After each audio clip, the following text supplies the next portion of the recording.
you. Thank you. Thank you. Now I know how Gandhi felt. Happy Tuesday, everyone. So regarding the Signal chat snafu, where Trump officials included a journalist in a group text, the White House says no classified information was involved. There's still no word if they'll return to Joe Biden's preferred form of communication.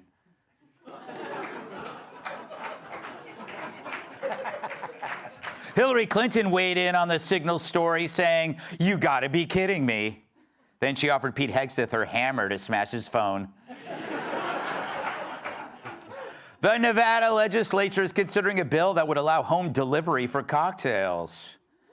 Yeah, and a related story, guess who just moved to Nevada?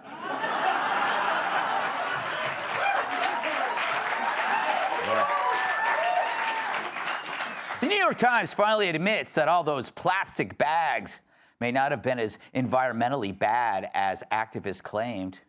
Oh yeah? Look what this plastic bag did to California.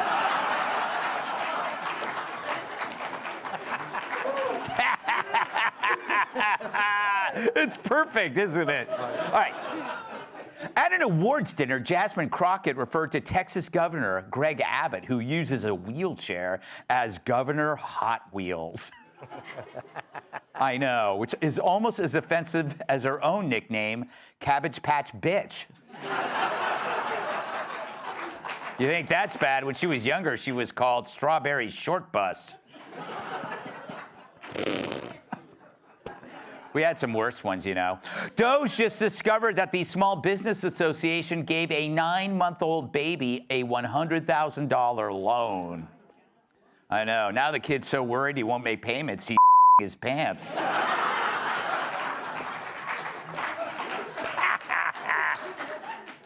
World Athletics will approve cheek swabs to determine if an athlete is a woman, sparing the women the far more embarrassing math test. A sexist would say. Oh, you know it's true. And finally, Rosie O'Donnell apologized to Ireland's Prime Minister for overshadowing his visit to the White House.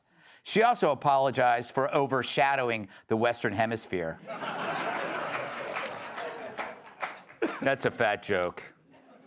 So it looks like the Postal Service is cutting 50 million work hours per year, which will no doubt delay that birthday card I get from my dentist. But it's occurred to me that the postman is like a reverse garbage man. Instead of picking up trash from your house, he leaves it there and expects a tip around Christmas. Yeah, like he's the guy who shaves my back. But every damn day, 95% of the mail I get is junk, and I bet it's the same for you. Pizza coupons, flyers for local politicians, catalogs for crap I'll never buy.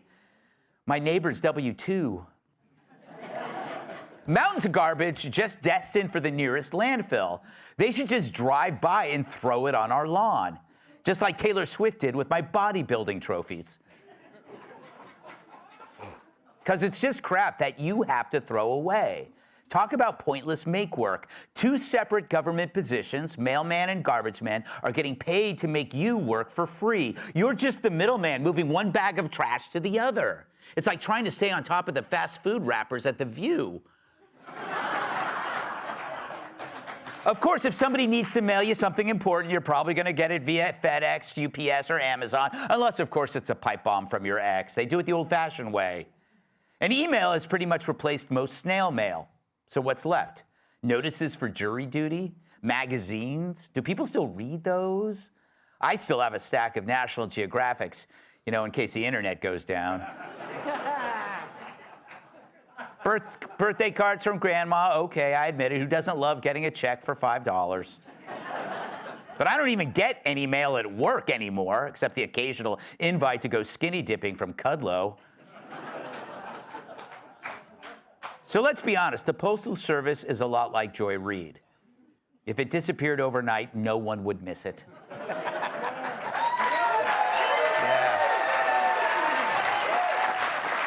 I hate saying that because I grew up loving our mailman. I remember him clearly, a lean, gray-haired man in shorts and high socks. Yeah. No, wait, that was Ellen DeGeneres.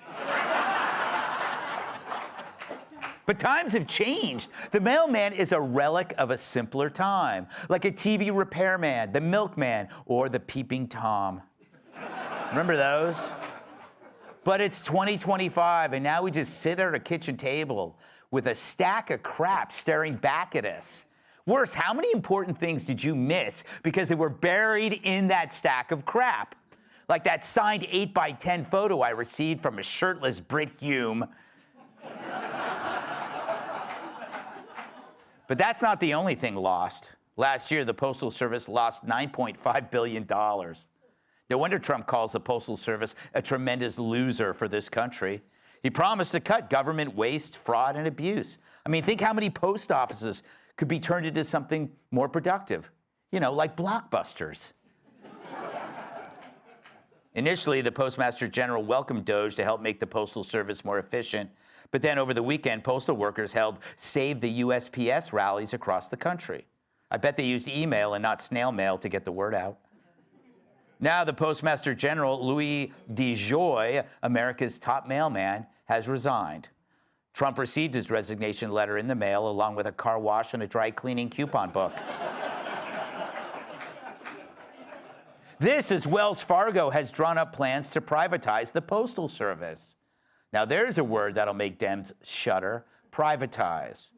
Yeah, why have a private business make money and provide good service at a reasonable price when the government can do none of those things? But all the signs point to a conclusion.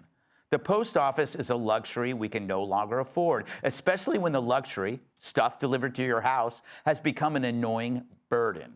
Life is complicated, and when something that is meant to simplify it ends up adding to your nightly list of worries, like, should I keep this coupon for Brazilian butt lifts or throw it out?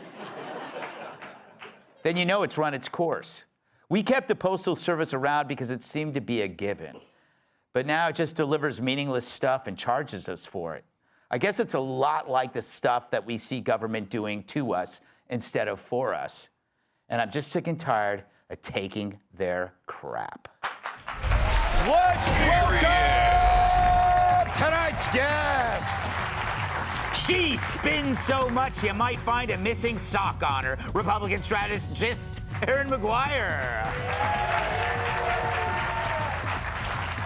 Why he still has conditioner in his shower is none of your business. Comedian, host of the Jim Norton Kids Save Their podcast, Jim Norton.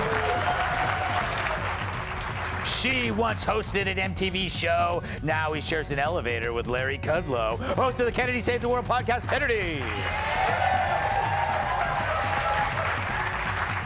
And just like knitting, old ladies love doing him in a rocking chair. New York Times best-selling author, comedian, and former NWA World Champion Towers.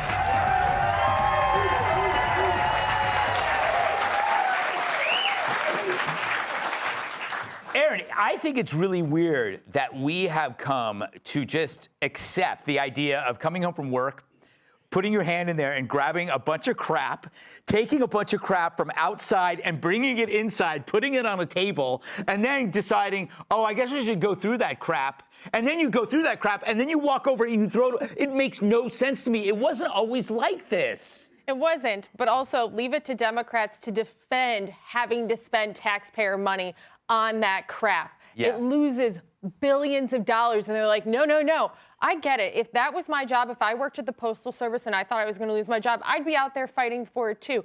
The government can't afford this anymore. This is what we need to talk about. If this was any business, it would have folded. But because it's the government, it has a backstop that ultimately exists. And if we want to look at what the waste is at USPS, in the NPR article that was in some of the prep work about this, at the very bottom was a disclaimer that says the USPS is a financial supporter of NPR. If somebody can explain to me why the Postal Service is giving monetary support to NPR, I would love to know why that's a good use of money. You know why?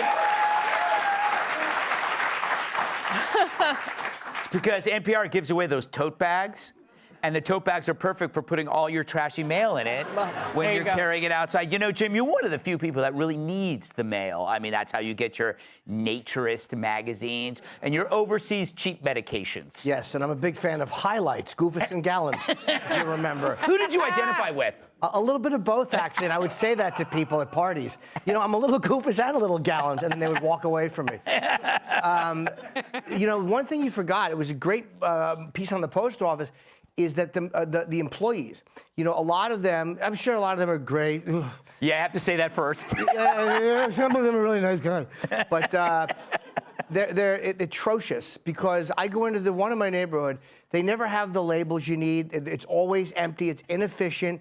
And there's a guy at this one post office, like I haven't seen him in a year, and there's not probably a day that goes by that I don't fantasize about his car going off a cliff. Just the worst lump with a mask. And he tells me to fill out the form, and we fill out the form, and it's the wrong form, and he won't let me get back in line real quick. Oh. So they're unfireable, and if you ever see it, they're miserable, and that's a big part of it. In a privatized thing, you know you're fireable, Yeah. so you're more likely to do your job and be efficient. I spend more at FedEx than at the post office just to avoid dealing with that lump, and you know who you are, and I hope you can't watch this because you died.